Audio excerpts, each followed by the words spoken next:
Bienvenidos a esta edición de Huellas de la Nación Colombiana, un esfuerzo de la Facultad de Estudios Internacionales, Políticos y Urbanos de la Universidad del Rosario. Como siempre, es un esfuerzo por dar cuenta de la historia regional y de los valores de la cultura que conforma cada uno de nuestros pueblos y cómo se han esforzado por construir la nación colombiana. Ese es en realidad el fruto de muchos siglos de sutil esfuerzo en el que cada uno de los colombianos ha ido construyendo la nación. Hoy nos referiremos a una de las regiones más interesantes de Colombia, el Chocó, y un poco por extensión a la costa occidental, en donde alrededor de un 6 a 8% de la población colombiana se ha establecido durante muchos siglos.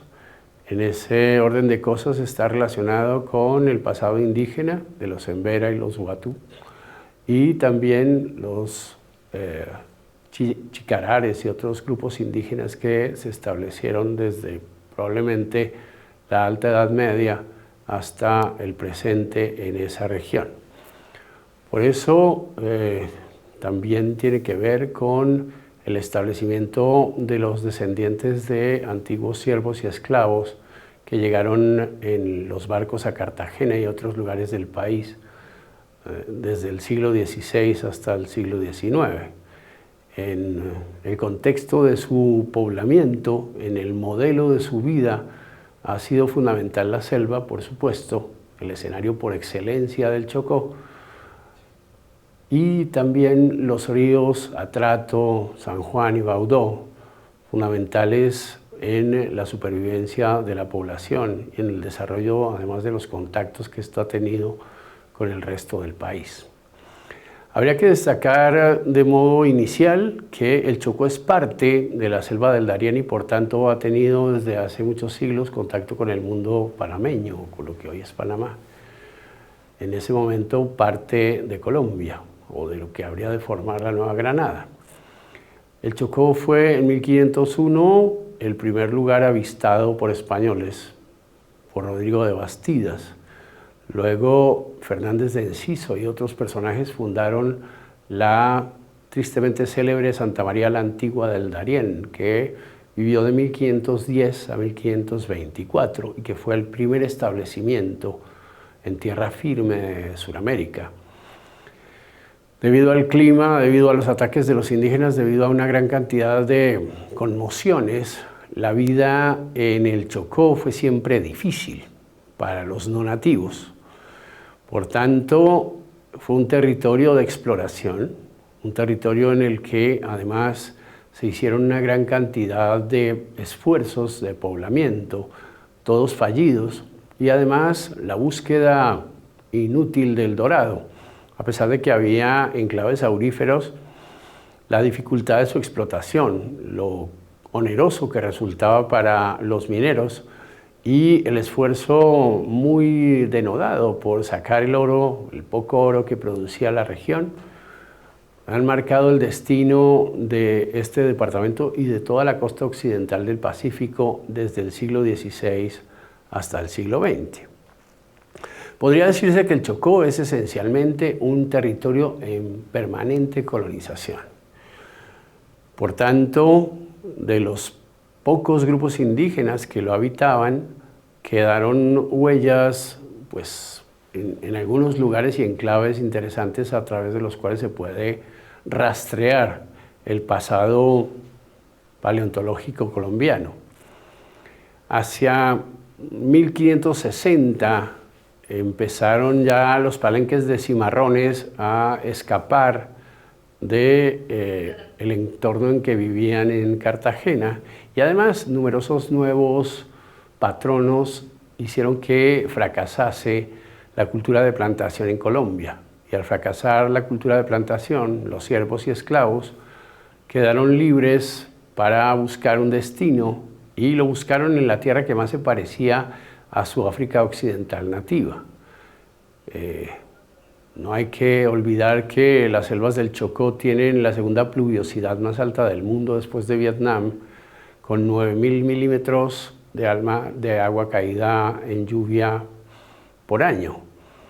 Por tanto, establecerse en un clima tropical húmedo, con una humedad casi todo el año superior al 95%, resulta muy asfixiante y muy malsano para poblaciones que no estén acostumbradas inmunológicamente a determinados y a tan exigentes estándares de vida. Por todo eso es muy importante aclarar que ya el entorno mismo pone un desafío muy intenso a los habitantes. Por tanto, siempre ha sido difícil vivir en el Chocó, y sin embargo, siempre ha sido posible. El plátano y el pescado han sido la base alimentaria de la población desde los tiempos indígenas hasta el presente. Con la llegada de numerosos descendientes de esclavos en Juradó, en Nuquí, en Vallasolano, en Quibdó, en muchos otros municipios del Chocó fue posible establecer pequeñas aldeas cuya naturaleza de supervivencia estaba en perfecta armonía con el entorno en el que estaban viviendo.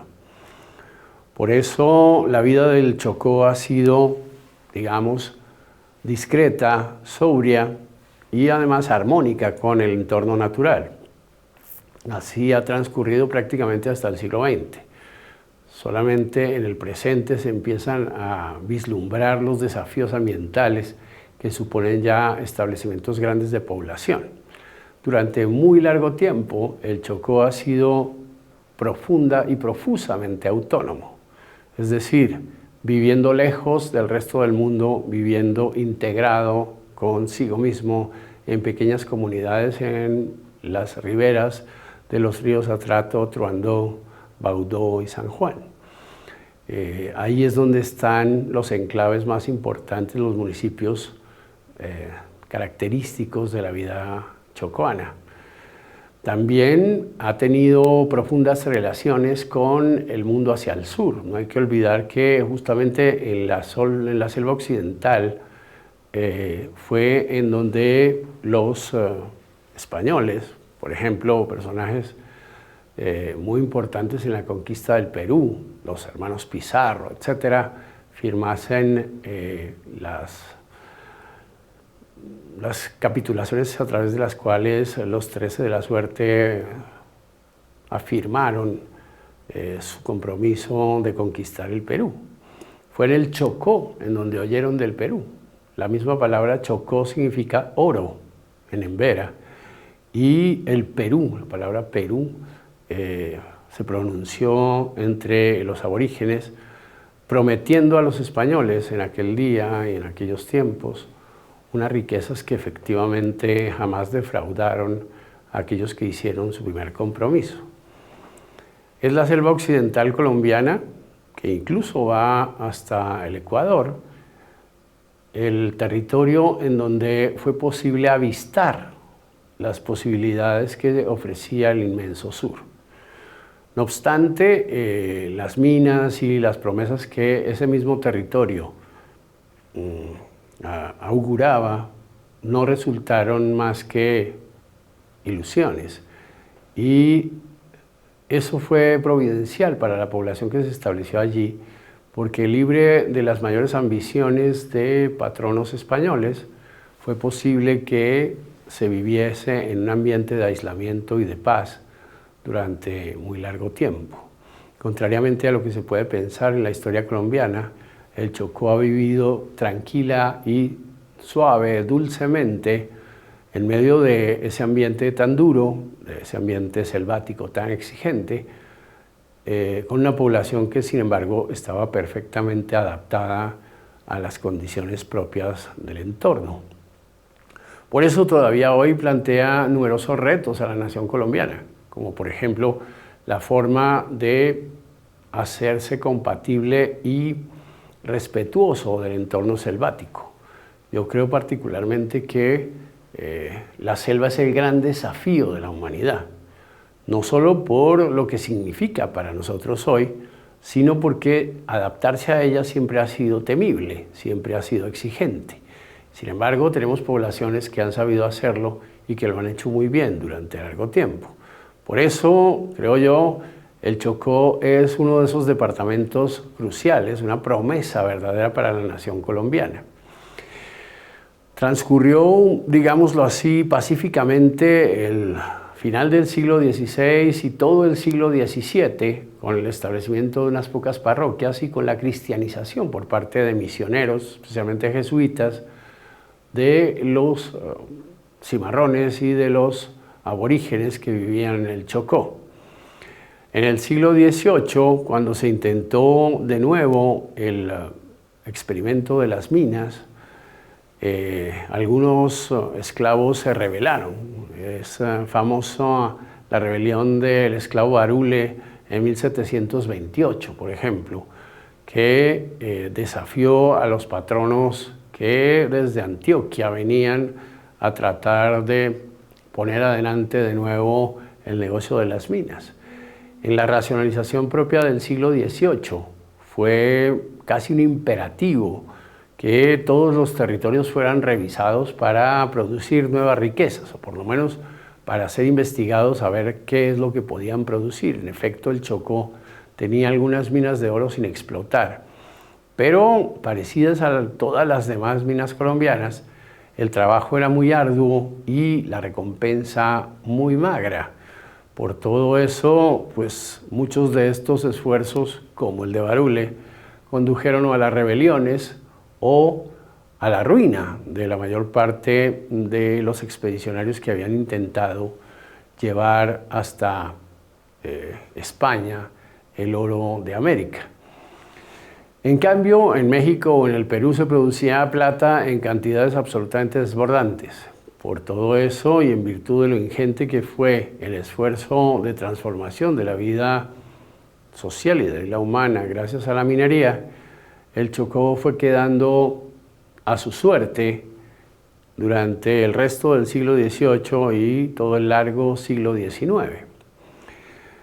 Es muy interesante destacar el hecho de que en Colombia, cuando una región ha vivido en paz durante largo tiempo, pues simplemente no produce sino unas pocas historias y unos pocos incidentes. De hecho, las circunstancias propias de la vida chocuana pues favorecen un entorno familiar, de familia extensa, muy tradicional, fuertemente hispanizado, pero también vinculado al recuerdo de palabras y expresiones y formas de vida de yorubas y de otros grupos africanos que componían de manera desigual y a la sazón los contingentes de esclavos que habían llegado a Cartagena durante más de un siglo y medio. Eso ha marcado el destino de la nación colombiana, ese esfuerzo, digamos, tan denodado por recomponer la cultura y la vida de las antiguas poblaciones afrodescendientes, pues ha venido siendo una suerte de destino compartido hoy por más de 1,5 millones de personas. Yo creo particularmente que de los 557,000 habitantes actuales del Chocó y del más de 1,5 millones que vive en las selvas occidentales, ha habido un esfuerzo profundo de tolerancia y de integración, a pesar de las dificultades que supuso el pasado, a pesar del aislamiento relativo en el que la mayor parte de estas comunidades han vivido. En 1906, solo al comienzo del siglo XX, nació el departamento del Chocó. Este experimento de los departamentos, lo primero fue una intendencia y luego un departamento, marcaron un rumbo de nuevo modelo de poblamiento. En todas las regiones rurales colombianas hay que destacar el hecho de que la transición más importante se dio en el siglo XX cuando los modelos de vida rurales, profundamente autosuficientes, empezaron a ser reemplazados por modelos de vida urbanos, en donde la dependencia del comercio y de los productos venidos del exterior fue mucho más profusa y más intensa.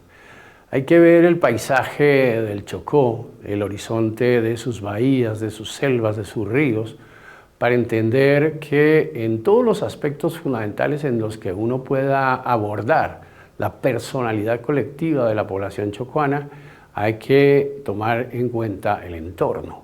El hecho de que el entorno exige día a día, hora a hora, un modelo de adaptación sensiblemente distinto al que tenemos en el resto del país.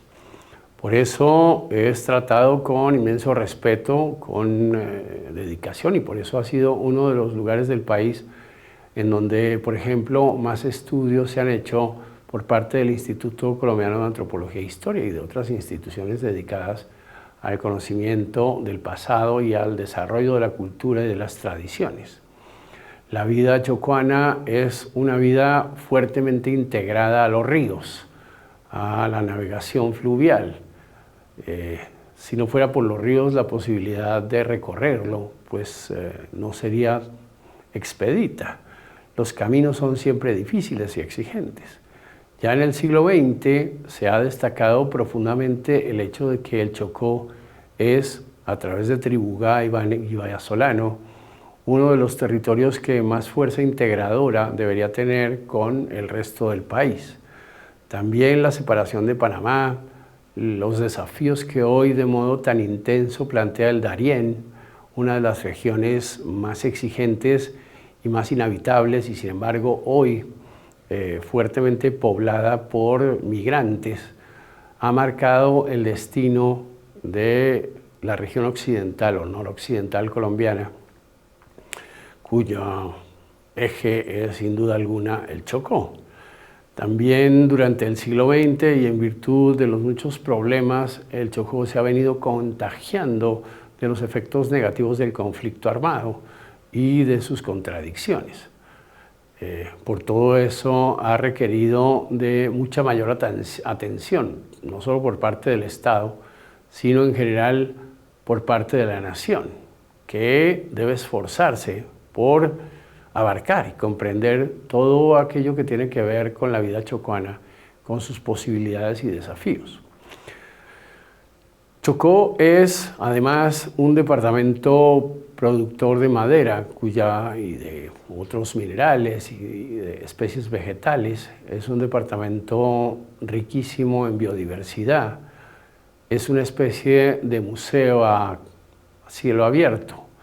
Por todo eso requiere de una serie adicional de cuidados y de experiencias y además de un modelo especial de poblamiento que contraste vivamente con el que caracteriza a la mayoría de las demás regiones del país. Así como somos cuidadosos, o debemos ser cuidadosos al extremo con la región amazónica, también así debe ser el tratamiento que se dé a la selva occidental, incluyendo el hecho de integrarla al país, por supuesto, de un modo mucho más pleno, a través de obras civiles y de posibilidades nuevas de acceso a la educación y a los servicios básicos para su población, pero también por el hecho de que en la costa occidental el Chocó es parte del gran espectro del Pacífico y por tanto está destinado a ser uno de los lugares de contacto más importantes de Colombia con el mundo. El Océano Pacífico es el mayor y menos pacífico de los océanos del mundo. Por todo eso, y en virtud del desarrollo que ha tenido al final del siglo XX y durante el siglo XXI, los desafíos que enfrenta esa región son inmensos, tanto desde la perspectiva de construcción de infraestructura como del tratamiento ambiental que una región tan delicada y tan valiosa necesitan en nuestro tiempo. Creo yo particularmente que gracias al esfuerzo que en los últimos años se ha hecho, la nación empieza a entender con claridad, con lucidez, qué significa tener al Chocó como parte fundamental de Colombia. Colombia es un largo experimento, una nación que se va conformando día a día, mes a mes y año a año, pero que no termina nunca de entender la magnitud del desafío que ha enfrentado. Este 1.141.000 kilómetros cuadrados en el que habitamos tiene que tener una serie de tratamientos especializados y diferenciados que haga que cada región reciba el mejor tratamiento posible dentro de las circunstancias y las condiciones que son propias. Es así el caso del Chocó y de la selva occidental, es decir, de los territorios selváticos del Valle del Cauca y de Nariño, dentro de los cuales en los cuales hay que hacer un tratamiento especializado a la selva, una nueva versión de nuestra manera tradicional de entender qué es lo valioso y cómo puede integrarse eso tan valioso a la nación colombiana. Sin duda, requiere un esfuerzo científico e investigativo mucho más denodado que aquel que hasta el momento se ha dado. Creo, sin embargo, que a pesar de que se han dado algunos pasos en esta dirección, todavía hace falta mucho más para la comprensión cabal y profunda de lo que significa el Chocó y de lo que significa la selva occidental en Colombia. Este lugar, con, 1,5 millones de habitantes, puede ser en muchos aspectos integrado de un modo más especializado y más sofisticado a lo que tradicionalmente hemos desarrollado en nuestro país con respecto a enclaves como la ciudad de Buenaventura, o Guapi o Tumaco. Tiene que haber un modelo distinto de poblamiento en el que ciudades como Juradó, como Apartadó, como Quibdó tengan la posibilidad de ser autónomas y sostenibles, porque enfrentan desafíos muy especiales, es decir, modelos de servicios públicos en entornos delicados, modelos de manejo de basuras y de desechos en entornos ecológicamente sensibles, modelo de limpieza y de reconstrucción de transporte fluvial, que haga que lo multimodal sea una realidad, modelos incluso de construcción de carreteras que afecten lo menos posible el entorno selvático en el que transcurren. Todo eso plantea extraordinarios desafíos a la vida colombiana. Creo yo que la historia del Chocó es suficientemente valiosa, importante, como para que nos haga reflexionar sobre el significado de poseer un territorio tan bello, tan extenso, tan importante. Uno de los sitios más atractivos del mundo para que, ya plenamente integrado a la vida colombiana, se convierta de verdad en el bastión de orgullo y de prosperidad que todos esperamos que alcance. En el contexto de la vida colombiana, el Chocó está llamado a un gran destino y a un modelo nuevo de integración con el resto de la sociedad. Ya las comunidades que viven en grandes ciudades como Cali, Medellín o Bogotá entienden, gracias a su formación, una gran cantidad de desafíos por los cuales atraviesa su departamento. Que esto sea capaz de convertirse en un plan a largo plazo y que ese plan se ejecute con el rigor debido depende de todos nosotros y será uno de los compromisos más importantes de Colombia en el siglo XXI. Creo, para terminar, que todos debemos conocer al Chocó y no solo visitarlo, sino entender la diferencialidad que tiene como región respecto del resto del país y las potencialidades que allí se esconden, porque cuando eso esté claro, lo podremos conceptual y materialmente integrar al resto de la vida colombiana. No basta con que uno tenga en la cabeza que tenemos 3 cordilleras y magníficos ríos en el centro del país, que hay una costa atlántica, que hay una selva amazónica, que hay unos llanos orientales, si la selva occidental no es cabalmente integrada y convertida en lo que efectivamente está llamada a ser uno de los bastiones más valiosos, más bellos, más versátiles de nuestra nacionalidad.